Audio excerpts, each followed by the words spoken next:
Perkenalkan, nama saya Salsabila Aulia Ananda Putri dengan NIM 2220222444124. Perkenalkan, nama saya Salsabila dengan NIM 23020330001 dari kelas A Program Studi Pendidikan Bahasa Inggris tahun 2023. Perkenalkan, nama saya Fikonia dengan nomor NIM 2302033000003. Halo, perkenalkan saya Maria Titis dari PBI dengan NIM 230203304. Hai semuanya, perkenalkan nama saya Jenny Anindya Dwi Apsari dengan NIM 23020330006 dari kelas A Prodi Pendidikan Bahasa Inggris.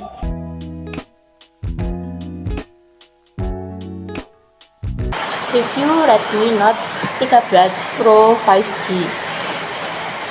Dampak positifnya yaitu yang pertama, memiliki informasi terkini, menyediakan informasi terbaru tentang spesifikasi, fitur, dan kinerja Redmi Note 13 Pro 5G, serta membantu penonton untuk membuat keputusan pemilihan yang lebih baik. Yang kedua, ada edukasi teknologi, memberikan penjelasan mendalam tentang teknologi yang digunakan dalam perangkat dan juga membantu penonton dalam memahami teknologi terkini dalam industri gadget. Yang ketiga, perbandingan produk, membandingkan Redmi Note 13 Pro 5G dengan produk serupa dari pesaingnya serta membantu konsumen untuk membandingkan kelebihan dan kekurangan sebelum membeli. Dampak positif selanjutnya adalah penggunaan bahasa lokal. Menggunakan bahasa Indonesia dalam konten mempermudah penonton untuk memahami informasi dengan lebih baik dan merasa terhubung dengan konten tersebut. Selanjutnya, meningkatkan kesadaran akan merek. Membantu meningkatkan kesadaran merek Redmi di Indonesia dapat memperluas pasaran perusahaan Redmi di Indonesia.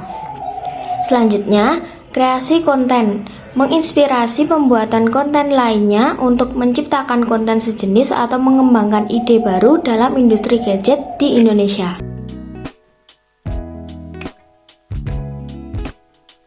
Di sini saya akan menyampaikan dampak negatif dari aksi bajing loncat.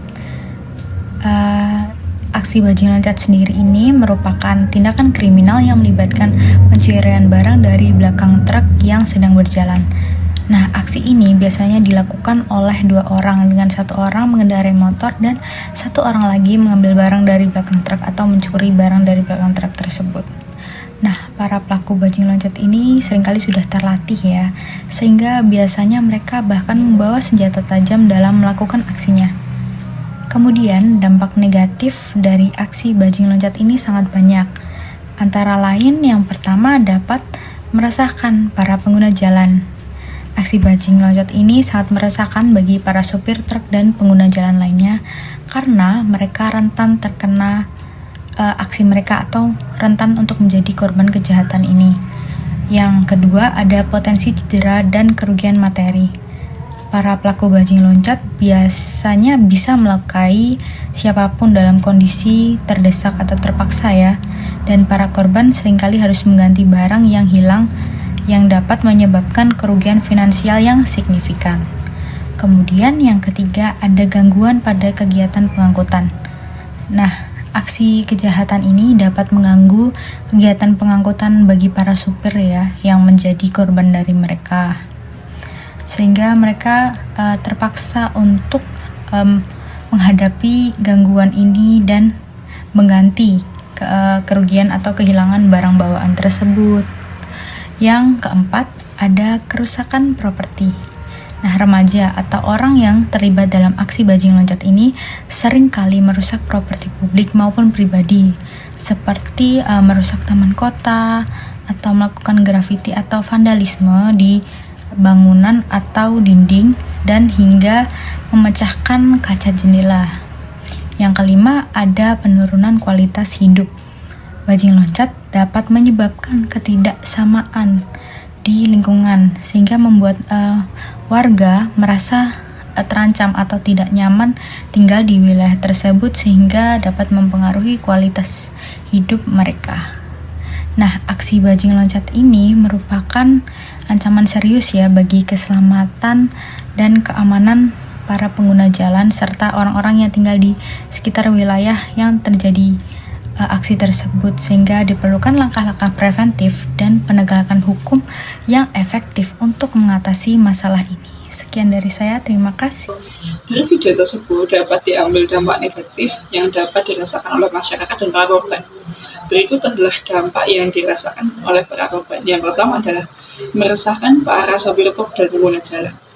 Aksi tersebut dapat meresahkan para sopir truk dan pengguna jalan karena kejadian ini dapat terjadi di tengah keramaian, serta seringkali dilakukan dengan cara yang tidak terduga. Yang kedua, korban harus mengganti barang. Para sopir yang menjadi korban tersebut diminta untuk mengganti barang oleh pihak perusahaan yang menimbulkan kerugian finansial bagi para korban. Yang ketiga adalah risiko kecelakaan. Tindakan kejahatan ini juga meningkatkan risiko kecelakaan, seperti saat sopir truk melakukan pengiriman mendadak untuk mengagalkan aksi tersebut, yang dapat mengakibatkan kecelakaan bagi pelaku dan pengendara lain di sekitarnya. Yang keempat adalah mencuri barang berharga.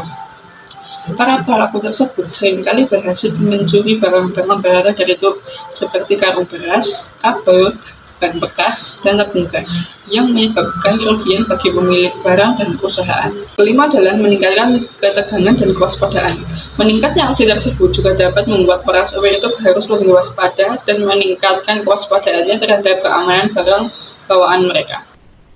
Jadi dapat disimpulkan bahwa dengan adanya dua konten yang sudah kami temukan di salah satu platform media sosial tersebut adalah kita tidak bisa memaksa konten yang ada di sosial media di luar sana itu untuk sesuai dengan apa yang kita mau.